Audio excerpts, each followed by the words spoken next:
बच्चों, हम class 6 subject social science का चैप्टर पढ़ रहे हैं रूरल लाइवलीहुड्स। तो आज हम पढ़ेंगे we have looked at farming in Kalpattu. हमने जो कलपट्टू गांव था वहाँ पर हमने जो लोग ज़मींदारी करते थे उसके बारे में देखा या पढ़ा। Apart from farming, many people in rural areas depend on collecting from the forest, animal husbandry, dairy produce, fishing, etc. जो फार्मिंग के सिवाय वहाँ के जो लोग जो रूरल एरियाज में रहते हैं वो किस पर डिपेंड रहते हैं? जंगल पे डिपेंड रहते हैं। जो भी उनको जंगल से मिलता है, चाहे वो लकड़ी हो, चाहे कोई भी जानवर हो, वहाँ से उस पर डिपेंड रहते हैं। या एनिमल हस्बेंड्री या जो जानवर जो पालते हैं उस पर डिपेंड रहते हैं। डेयरी प्रोड्यूस जैसे कि कहीं जो उनको जैसे दूध मिलता है या घी मिलता है, जो भी उनको गायों से चीज़ें मिलती हैं, जानवरों से चीज़ें मिलती हैं, उस पर फिशिंग एक्स्ट्रा और मछली पकड़ने पे। फॉर एग्जाम्पल, मिसाल के तौर पे in some villages in central India both farming and collection from the forests are important sources of livelihoods. बहुत सारी जगह पे जैसे कि खासकर सेंट्रल इंडिया में यहाँ पर क्या है, जैसे खेती भी इम्पोर्टेंट है और जो उनको जानवरों से जो उनको जंगलों से चीज़ें मिलती है जो उसको इकट्ठा करके वो ज़िंदगी बसाने के लिए ज़रूरी है। Collecting mahua tendu leaves honey to be sold to traders is an important source of additional income. जैसे कि क्या करते थे, वो कलेक्ट करते थे महुआ बच्चों एक फ्रूट का नाम हो गया, या टेंडू लीव्स, टेंडू एक पेड़ का नाम है, उसके पत्ते इकट्ठे करते हैं। या हनी शहद जमा करते हैं ताकि वो किनको बेचते थे, ट्रेडर्स को, जो ये चीज़ें आगे जाके दूसरी जगहों पे जाके बेचते थे। Is an important source of additional income. ये क्या एक ज़रूरी वो था, ज़खीरा था, इसकी वजह से इनको क्या आता था, एडिशनल थोड़ी बहुत ज़्यादा पैसे, एक्स्ट्रा पैसे मिल जाते थे।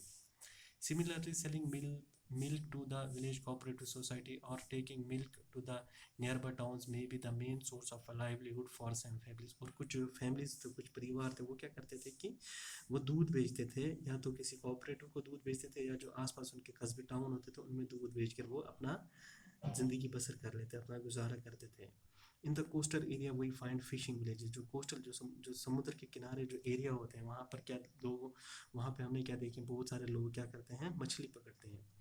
Late us find out more about the lives of a fishing family by reading about Aruna and Parvelan who live in Pudupet, a village close to Kalpattu.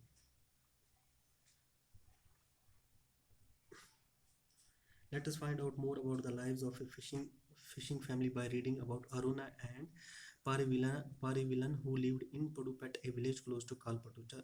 हम इसमें जो फैमिली मछली पकड़ती है या मछली पकड़ने पे ही वो अपना परिवार का गुजारा करती है, उनके बारे में पढ़ते हैं। उन्होंने दो नाम दिए बच्चों, अरुणा एंड पारिविलन, जो कौन से गांव में रहते हैं, पुडुपेट में रहते हैं। वो जो कहाँ पर किसके नज़दीक है, कालपट्टू के नज़दीक है। Aruna and Parivilan. Not very far from Kalpattu is the village of Pudupat। जो कालपट्टू वो किसका गांव है, Pudupet. People here earn their living by fishing. People यहाँ पर जो पैसे कमाते हैं वो मछली पकड़ के कमाते हैं। Their houses are close to the sea and one finds rows of catamarans and nets lying around. इनका जो घर होता था वो क्या होता था कि इनके समुद्र के नज़दीक होते थे, और वहाँ पे क्या देखा जाता था, जिसमें मछली पकड़ते हैं वो जाल वहाँ पर पड़े होते थे। At about 7 o'clock in the morning there is a lot of activity on the beach।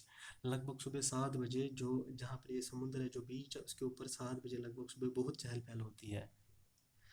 This is the time when the catamarans return with their catch and women gather to buy and sell fish। ये वो time है जब जो कैटरमारन जो मछली पकड़ने वाले होते हैं वो क्या करते हैं, वापस आते हैं मछली पकड़ के, और जो औरतें होती हैं वो उन मछलियों को इकट्ठे करती हैं ताकि वो उसको बेच पाते हैं। My husband Parivelan my brother and my brother in law return late today. जो मेरा पति पारिविलन है, या मेरा ब्रदर है, या मेरा ब्रदर इन लॉ है, वो क्या हुए, आज बहुत देर बाद वापस लौटे हैं, आज के दिन लेट से वापस लौटे। आई वॉज वेरी वरीड, मैं बहुत घबरा गई थी। They go to the sea together in our catamaran. वो क्या गए थे, वो समुद्र की तरफ गए थे इकट्ठे हमारे कैटामरन में। They said they were caught in storm. उन्होंने कहा था कि वो एक स्टॉर्म, एक तूफान में फंस गए थे। I have kept aside some fish for the family. मैंने कुछ मछलियाँ क्या की थी, परिवार के लिए अलग से रख दी थी। I will auction the rest. जो बाकी बच्ची मछलियाँ थी उनको क्या करती थी, मैं वो बेच देती। The money I get from the auction will be divided into four share. जो भी पैसा हमको मछली बेचने पे मिलता उसको हम 4 हिस्सों में बांट देते। One each for each person who went fishing and the fourth one is for the equipment. जो है कि आधे उसमें भेज देते जो हम जो फिशिंग जो मछली पकड़ने गए थे, और जो चौथा हिस्सा था वो हम उसको भेज देते जिसके पास वो क्या थे, इक्विपमेंट थे। Since we owned the catamaran, जबकि हमारे पास कैटरमरन था, इंजन्स एंड नेट्स, और इंजन्स और नेट्स भी थे, we get that share too, हमको वो हिस्सा उसका हिस्सा भी मिल जाता। We have taken a loan from a bank and purchase an engine, हमने क्या किया था, बैंक से कुछ पैसा लिया था और हमने एक इंजन खरीदा था, which is fixed on to the catamaran, जो हमने किस कैटामरन पे फिक्स कर दिया था। Now they can go for into the sea, जिसकी वजह से वो क्या समुद्र में बड़ी दूर तक जाते हैं, so that they can get a better catch, जिसकी वजह से वो ज़्यादा मछली पकड़ पाते हैं। तो बच्चों इसमें एक वर्ड आया है कैटामरन। कैटामरन वो होता है जो नाव होती है जिसमें बैठ के वो क्या करते थे, समुद्र में जाते थे मछली पकड़ने के लिए। तो आज की क्लास में हम बच्चों इतना ही चैप्टर पढ़ेंगे, नेक्स्ट क्लास में हम आगे के चैप्टर पढ़ेंगे। Thank you.